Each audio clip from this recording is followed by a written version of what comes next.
बहुत धन्यवाद। आपने जो भी समझा है बहुत अच्छा है। थैंक यू धन्यवाद। थोड़ा पीछे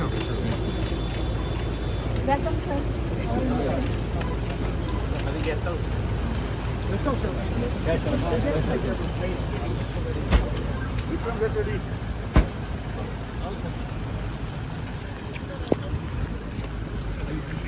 आज के मुख्य अतिथि हमारे हरमन प्यारे नेता पंजाब के मुख्यमंत्री श्री भगवंत मान जी आ चुके हैं और मेरा आप सबसे निवेदन है कि आप सभी खड़े होके जोरदार तालियां बजा के अपने नेता का अभिनंदन करें, स्वागत करें। पत्रकारों ने मुझसे पूछा आप बहुत ऊंचाई पर चले गए। मैंने कहा अच्छा जी अब क्या करें फिर। कहते आपको डर नहीं लगता। मैंने कहा किस बात का। कहीं नीचे आ गए तो। मैंने कहा जी 30-30 40-40 फुट गहराई वाले ट्यूबवेल के गड्ढों में से निकल के आए हैं, उससे नीचे तो पानी है। ना हमें गहराई से डर लगता है ना हमें ऊंचाई से डर लगता है। डर लगता है तो उस नीली छतरी वाले से लगता है, उस गुरु महाराज से लगता है कि वो अपनी अपार कृपा बनाए रखे और किसी से डर नहीं लगता।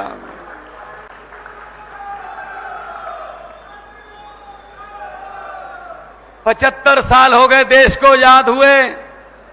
75 साल मेरे सामने बुजुर्ग बैठे हैं।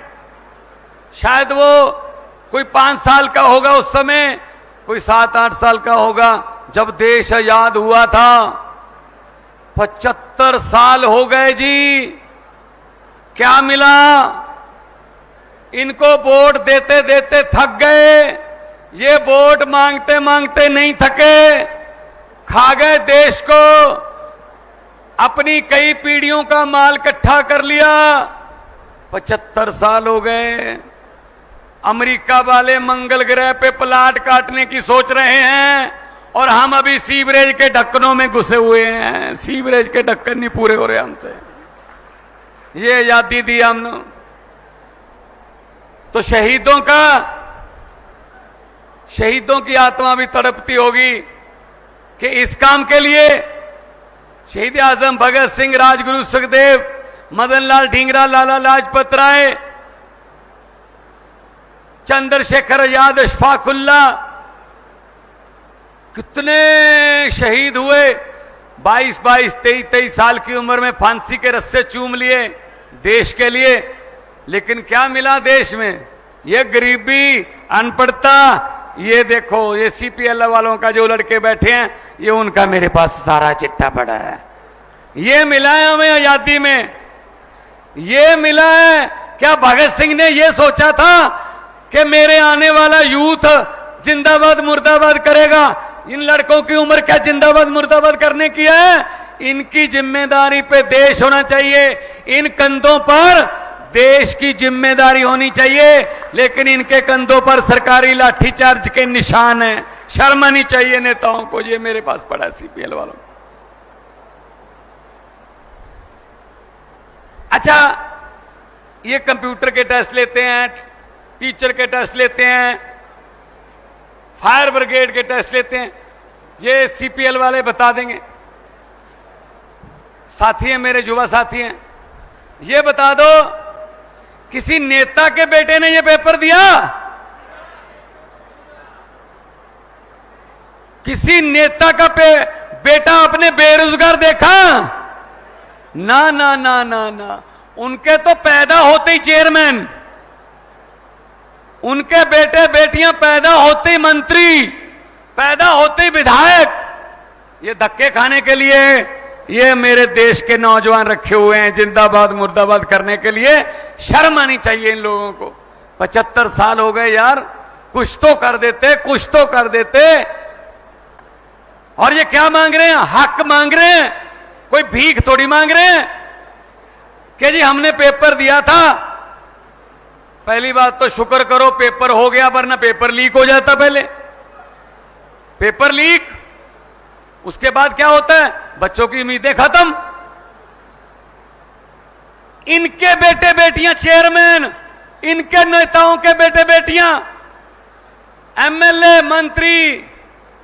मेरे 32 दांत हैं भाई साहब। बहुत बार मेरी बातें कही हुई सच हो जाती हैं। मैंने पंजाब में कहा था आज से 7-8 साल पहले